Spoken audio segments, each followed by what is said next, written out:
Hello सब अनि अहिले चाहिँ बिहानको 10-11 बजिसक्यो है। अनि म चाहिँ आज कहीँ पनि जाँदिनँ होला, सायद मलाई घरमै बस्न मन लागिरहेको छ है। आइज मिनी आइज भाग्यो हेर्न, यो हेर्नु भाग्यो यो यसलाई समाज ए यता आइज यहाँ हेर पाक तेरो मम्मी खोइ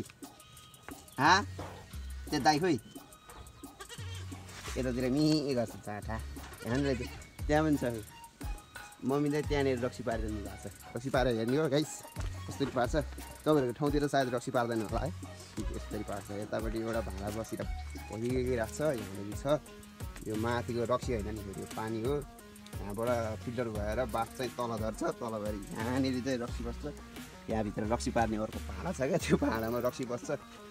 सिजमा मम रक्सी पारिदिनु भएको छ र यो रक्सी मैले खान मिल्छ मिल्दैन मम्मी? मिल्छ छोरालाई दिने हो र यो खास बिहेको लागि दिदीको बेच चाँडै नै।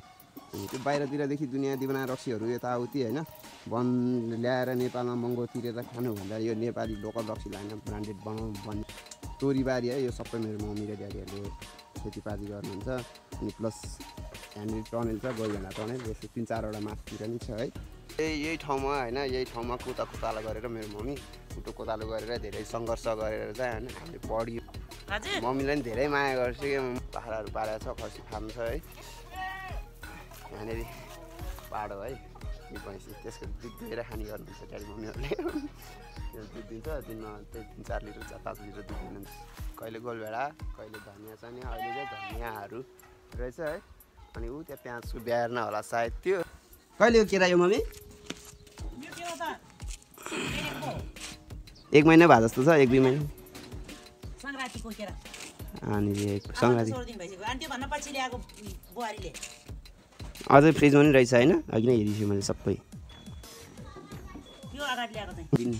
अगाडिदेखि कहिलेको यो फलफुलहरू हो त फ्रिजबाट निकालेर लिएर आउनु भएको मम्मीले होइन।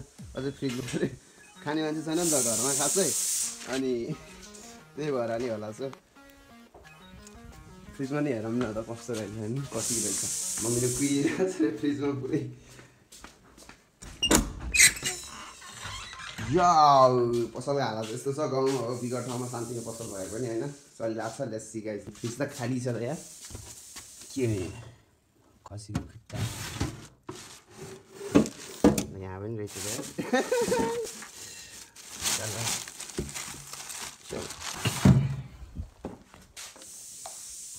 छैन रहेछ। जस यो 2 महिना अगाडिदेखि कहिले हो, अस्ति न लिएर आएको, अस्ति न म कहिले हो घर आउँदाखेरि लिएर आएको स्याउ सुन्दरहरू क्या। बच्चादेखि नै अब टाढा बसियो, लगभग म 6 वर्ष कि 7 वर्ष हुँदाखेरि मलाई चाहिँ घरबाट होस्टेल पठाइदिएको थियो। पहिला त्यसरी बसेर पठाएको थियो बच्चामा है 8सम्म।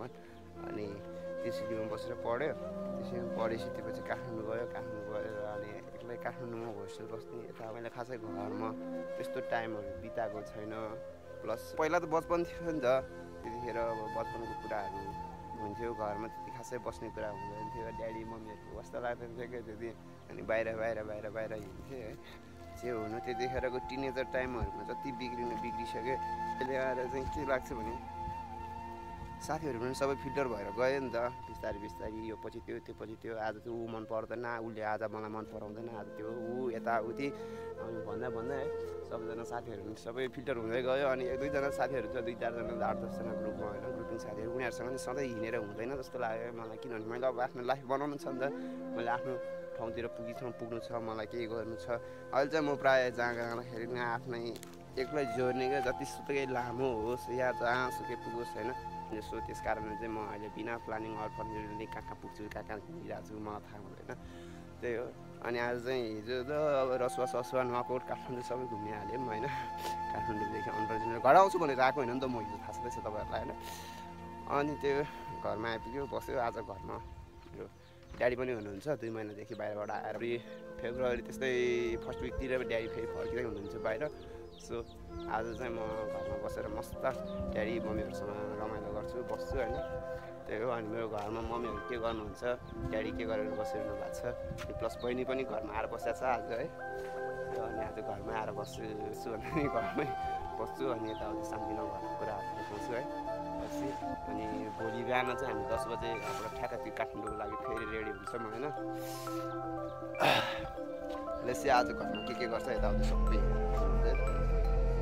वाइफ भएको अब घरको परिस्थिति अनि मैले भनेको छु नि त मेरो गाउँ त एकदम बिकट टाइपको छ। बिकट त्यस्तो बिकट होइन कि त्यसरीबाट 15 मिनटको बाटो हो, तर पनि होइन हाम्रो बिल्डिङ चाहिँ अलिक डाँडा बाटो त सबै डाँडाको छेउबाट छोडिएको एउटा ठाउँ भएर चाहिँ अलिकति बिकटमा क्या छुट्टिएको क्या न रोडको टायर न नेटवर्क त्यस्तो वाइफाईको केही छैन क्या त्यस्तो कम्युनिकेसन त्यस्तो राम्रोसँग केही छैन।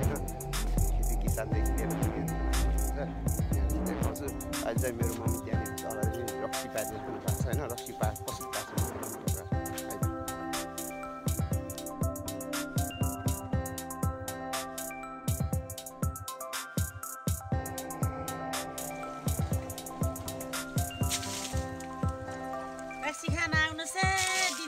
रक्सी खान आउनु हो, रक्सी खान आउनुहोस् हो।